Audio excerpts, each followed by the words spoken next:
चंद्रपुरात एका धार्मिक कार्यक्रमाच्या जेवणातून 100 भाविकांना विषबाधा झाली आहे, तर एका व्यक्तीचा मृत्यू झाला। भद्रावती तालुक्यातल्या माजरी गावात हा धक्कादायक प्रकार घडलाय।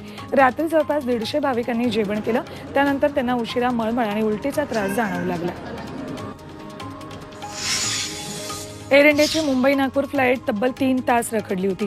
शेकडो प्रवासी विमानतळावरच बसून होते, त्यामुळे वैतागलेल्या प्रवाशांनी एअर इंडिया विरुद्ध घोषणाबाजी केली।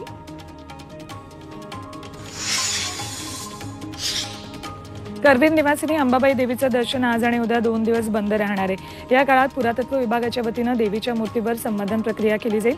अंबाबाईच्या मूर्तीची झीज झाल्यानं तातडीची संवर्धन प्रक्रिया केली जाते। संवर्धन काळात देवीची उत्सव मूर्ती मंदिराबाहेर पितळी उंबऱ्याबाहेर दर्शनासाठी ठेवली जाईल। चंद्रपूरच्या देवी महाकालीच्या चैत्र नवरात्रोत्सवाचा आजपासून प्रारंभ झालाय।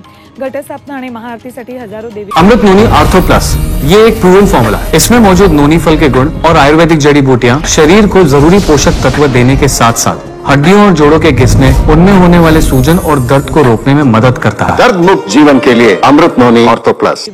चंद्रपुरात दाखल होत आहेत। महिनाभर यात्रा चालणार आहे। मराठवाडा आणि तेलंगणातील लाखो भाविक महाकाली मातेच्या दर्शनासाठी येत असतात।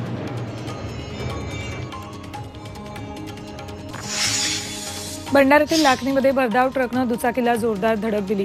या धडकेत दुचाकीस्वार शिक्षिकेचा जागीच मृत्यू झाला। लाखनी पंचायत समिती समोरच हा अपघात झाला।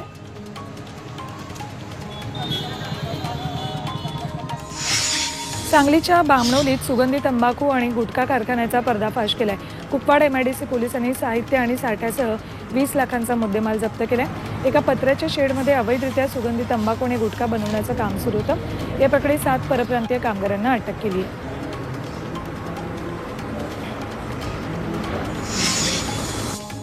अकोला जिल्ह्यात हातभट्ट्यांवर कारवाई करण्यात आली आहे। हातभट्टीद्वारे मोठ्या प्रमाणात गावठी दारू तयार करून त्याची विक्री केली जात होती। या ठिकाणी स्थानिक गुन्हे शाखेनं कारवाई करत हातभट्ट्या उद्ध्वस्त केल्यात। या प्रकरणी 4 आरोपींना पोलिसांनी बेड्या ठोकल्यात। नागपुरात पत्नी आणि स्वतःच्या 2.5 वर्षाच्या मुलाची हत्या करून पतीनं गळफास लावून आत्महत्या केली। बाणाडोंगरीतल्या संगम मार्गावर गजानन कॉलनीत असलेल्या एका ओयो हॉटेलमध्ये ही धक्कादायक घटना घडली। सचिन विनोद राऊत असं या इसमाचं नाव आहे।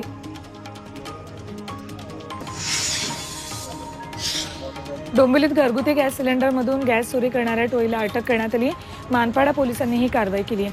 ही टोळी घरगुती सिलेंडरमधून गॅस चोरी करून व्यावसायिक सिलेंडरमध्ये भरायची। अधिक नफा मिळवण्यासाठी या टोळीने गेल्या अनेक दिवसांपासून गॅस चोरीचा धंदा सुरू केला होता।